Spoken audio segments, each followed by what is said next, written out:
Good evening, everyone. Good evening. Good evening. Welcome to Yemima's World. Welcome to the Jelly Moose's Cafe.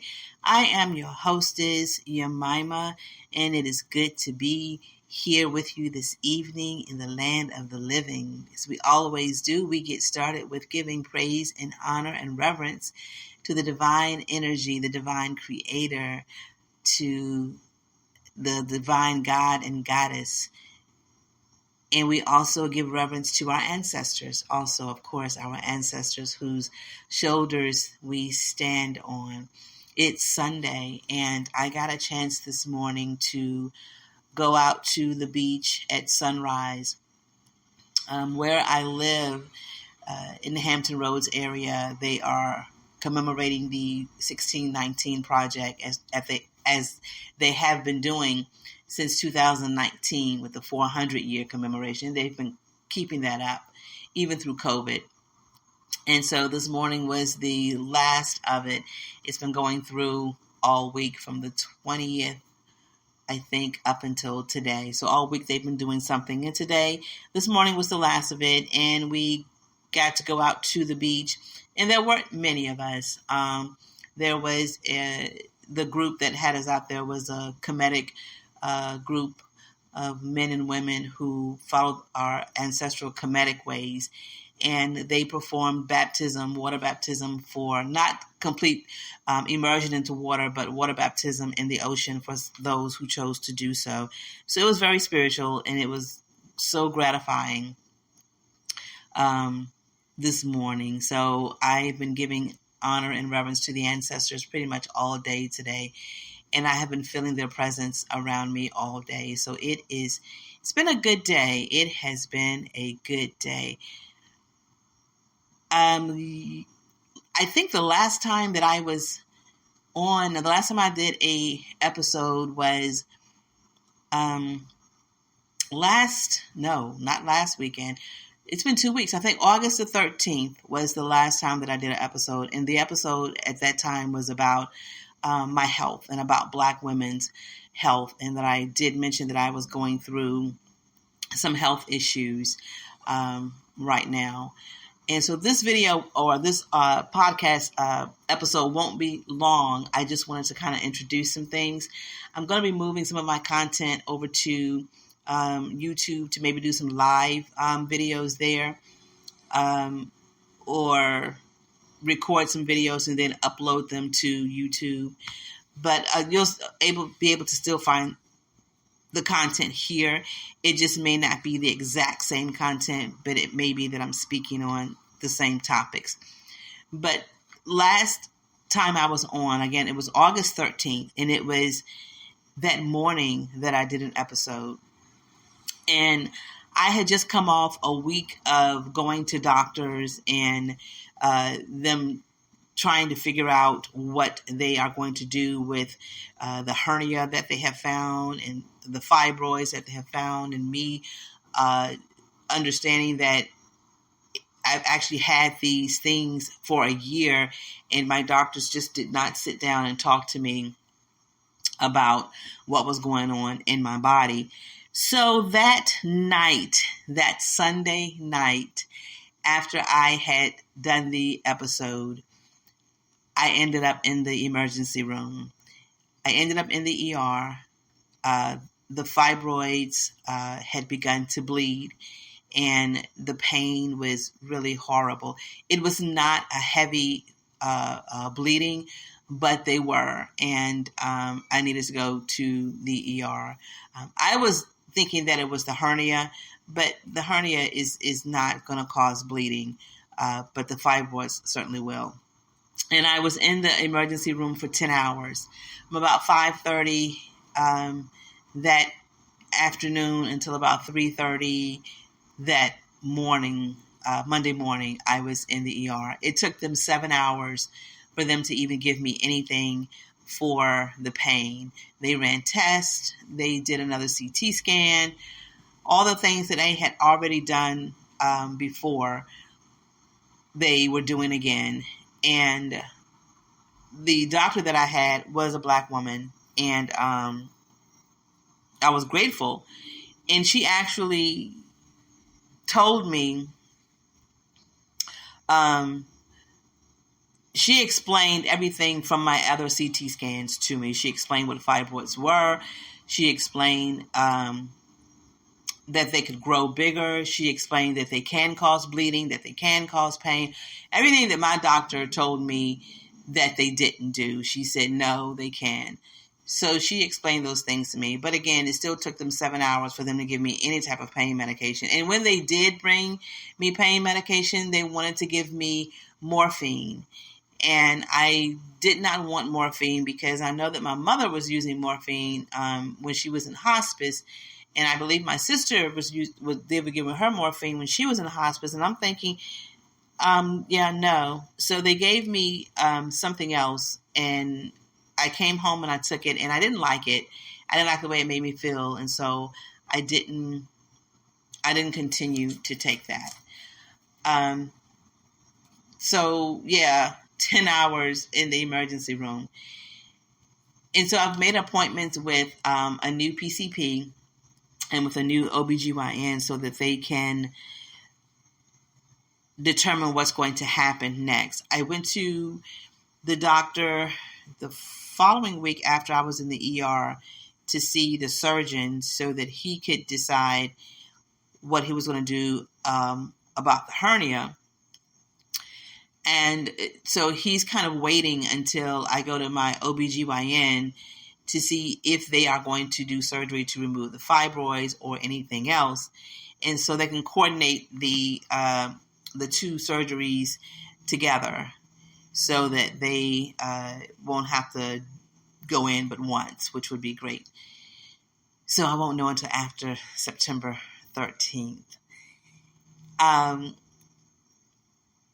I went to see yesterday a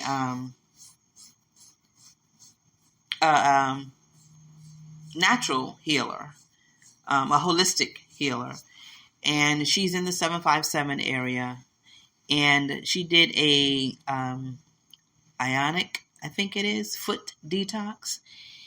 And basically what that is kind of like you have a bowel movement through your feet. Because you put your feet in water and the ion electrodes or whatever it is, I can't really explain it because I don't understand how it works. But you put your feet in the water, and then all of these toxins come out through your feet. And the water turns different colors. And she looks at the water and determines what the color means and what organs are being affected by looking at the color of the water. And it was horrible. I mean, it looked like a sewage had just exploded out of my feet. And I know that sounds gross, but probably anybody who goes and have this done, unless you're have been a vegan for life, will probably have this type of reaction or have this type of results. So she just basically was telling me what organs in my body were being affected by the fibroids. She confirmed again that fibroids feed off of things like estrogen. And so she gave me a list of foods to eat and a list of foods not to eat. And pretty much we know, and we know, we just won't do. So the foods that she gave me was simple foods. It was basically vegetables and a little bit of meat. And the meat would be fish or chicken. And, stay away from, white flour, white sugar, white rice, white people. I'm just kidding. She didn't say that. But stay away from white potatoes and eat more leafy greens like cabbage and collard greens and kale and cucumbers and tomatoes and things of that nature. Just what we know to do.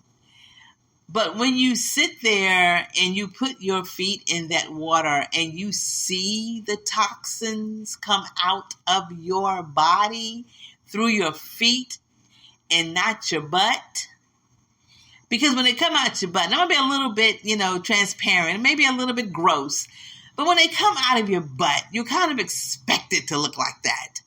But when it comes out of your feet, you don't expect it to look like a sewer. It didn't smell. There was no odor. It just looked really, really gross. So when you see the results of mismanaging our health, when you see the results of bad eating habits, it kind of wakes you up a little bit to say, you know what? I have to change. And not so much that I don't want to die. I mean, that's a big part of it. But also, I want to be able to live in a healthy way so that I can do what I need to do in order to live. If that makes sense. Because the fibroids are taking a toll on my life.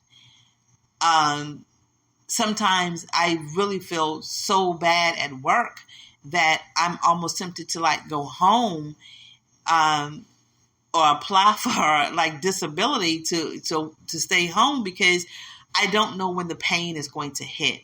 I don't like being on medication to mask the pain. And so she gave me information to, first of all, find the source of why the fibroids grew in the first place, why they even are in our bodies, and especially Black women. We are 80% more likely to develop fibroids than white women. So, yeah, last weekend was horrible. This weekend made up for it. I got some clarity with a holistic healer.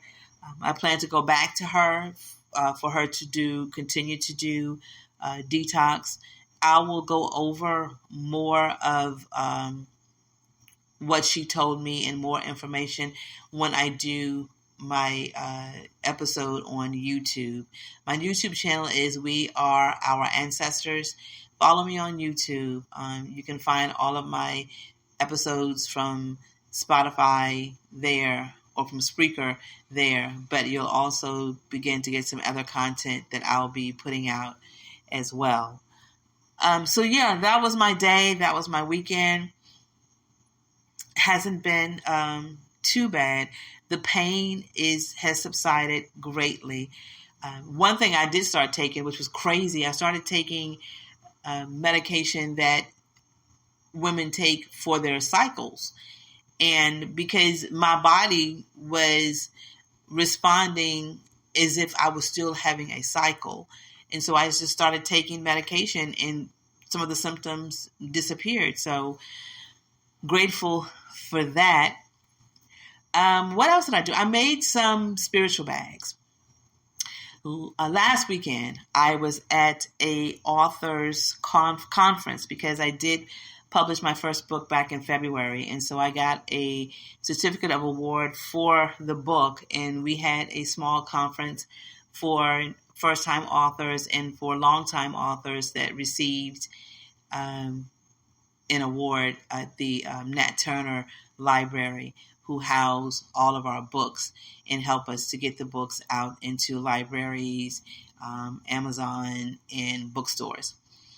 So I was able to receive that, and I made some spiritual bags to sell. And I'm proud of myself. People were really, really, really receptive to the bags. They are for people who are just starting their spiritual journeys.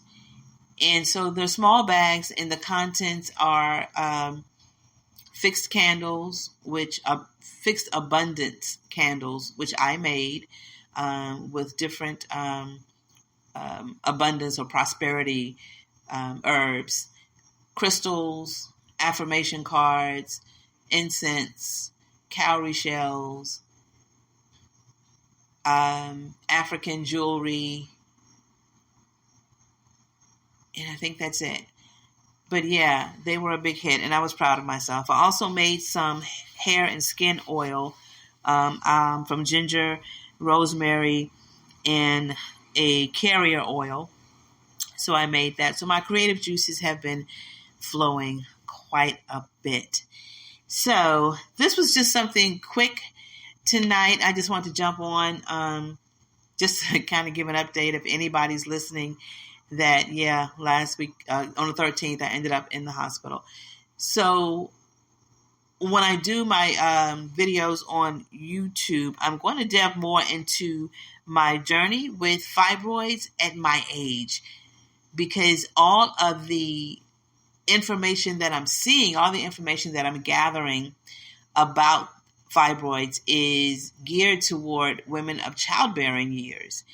And no one is talking about the fact that women who are menopausal can still have fibroids and can still have difficulties with them and may still require surgery to remove them. But I am on a holistic journey to hopefully shrink them so that I don't have to have surgery and that they will not grow back. It's a process, and I'm starting slow. It's a process. I'm starting slow. So that's it. I just, again, want to come on really, really quick. One thing I'm reading. What am I reading? I am reading Melodoma Patrice Somme's book of Water and the Spirit, Ritual, Magic, and Initiation in the Life of an African Shaman. I read his first book, The Healing Wisdom of Africa, and it was amazing. Baba Malodoma joined the ancestors, I believe, in 2021. And so I'm reading his book and gleaning from the wisdom that he left behind for us. Definitely check him out. He's an amazing, amazing, amazing author. And he is someone that we have now from the other side who can still impart wisdom if we would just tune our ear to him. So that's it for tonight, guys. It's about 10 o'clock. I'm tired. I have to go to the corporate plantation on tomorrow. And I will talk to you guys soon. I ended with thanking the ancestors and the divine for wisdom, for knowledge, and for wisdom to act on the knowledge that we receive. I thank them for allowing us to hear their voices and speak the words that they were not able to speak with clarity. I thank the ancestors for allowing our hearts to still feel their love and support, and our hands to continue the work that they had begun, for keeping our feet grounded, and for leaning in to us and offering their shoulders so we can stand tall and strong. So until next time, my beautiful, beautiful Black kings and queens, I will talk to you soon.